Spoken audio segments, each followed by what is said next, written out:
জানি তো আমাদের এই যে অ্যাক্টিভমেন্ট এসএসসি টুর্নামেন্ট এখন পর্যন্ত আমাদের 7টা রাউন্ড শেষ হলো। তো তোমার কেমন লাগছে টুর্নামেন্টটা খেলে? এমনি আমার অনেক ভালোই লেগেছে, খুবই সুন্দর একটা পরিবেশ, আর স্টুডেন্টদের জন্য একটা ভালো অপরচুনিটি। তোমার টুর্নামেন্ট পারফরমেন্স কেমন যাচ্ছে এখন পর্যন্ত? আমার টুর্নামেন্ট পারফরমেন্স যেমন যাচ্ছে মোটামুটি। আচ্ছা, আমি আমার ভাইকেও নিয়ে আসছি আজকে খেলতে, নতুন নতুন শিখতেছে।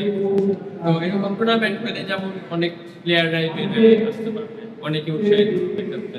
আমাদের প্রতি বছরই চেষ্টা থাকবে এরকম একটা টুর্নামেন্টের আয়োজন করা, যাতে প্লেয়াররা স্বতঃস্ফূর্ত অংশগ্রহণ দিয়ে আমাদের টুর্নামেন্টটাকে সফল করতে পারে। আমি জানতে চাচ্ছিলাম, তুমি তো বাংলাদেশে বর্তমানে ইন্টারন্যাশনাল মাস্টার অনেকদিনই হলো হয়েছো, বাইরের দেশেও নিয়মিত খেলছো।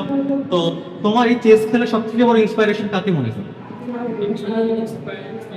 আমার বাকি অনেক সাপোর্ট করতে মোটিভেশন হচ্ছে ম্যাগনাস কালচার, আমি করতে চাই।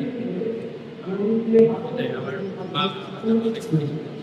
ওকে, বাংলাদেশে যে আমাদের চেস প্লেয়ারেরা আছে, আমরা সাধারণত সবসময় বলে থাকি যে বাংলাদেশ চেসটা ডেভেলপ করতে পারছে না।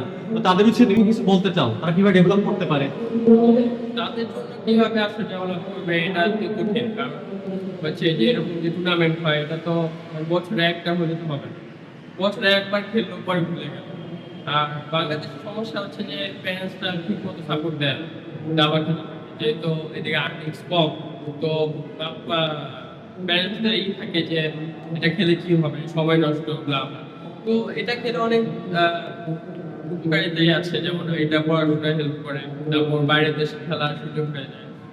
তো আমি বলবো যে প্যারেন্টসদেরকে আগে সবাইকে উৎসাহিত করতে এই খেলায় আসার জন্য।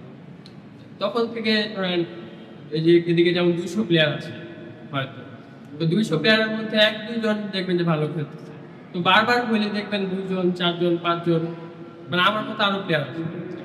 থ্যাংক ইউ সো মাচ মনোযোগ আমাদের সাথে অংশগ্রহণ করার জন্য এবং আমাদের টুর্নামেন্টটাকে অংশগ্রহণ করে সফল করার জন্য। Thank you so much.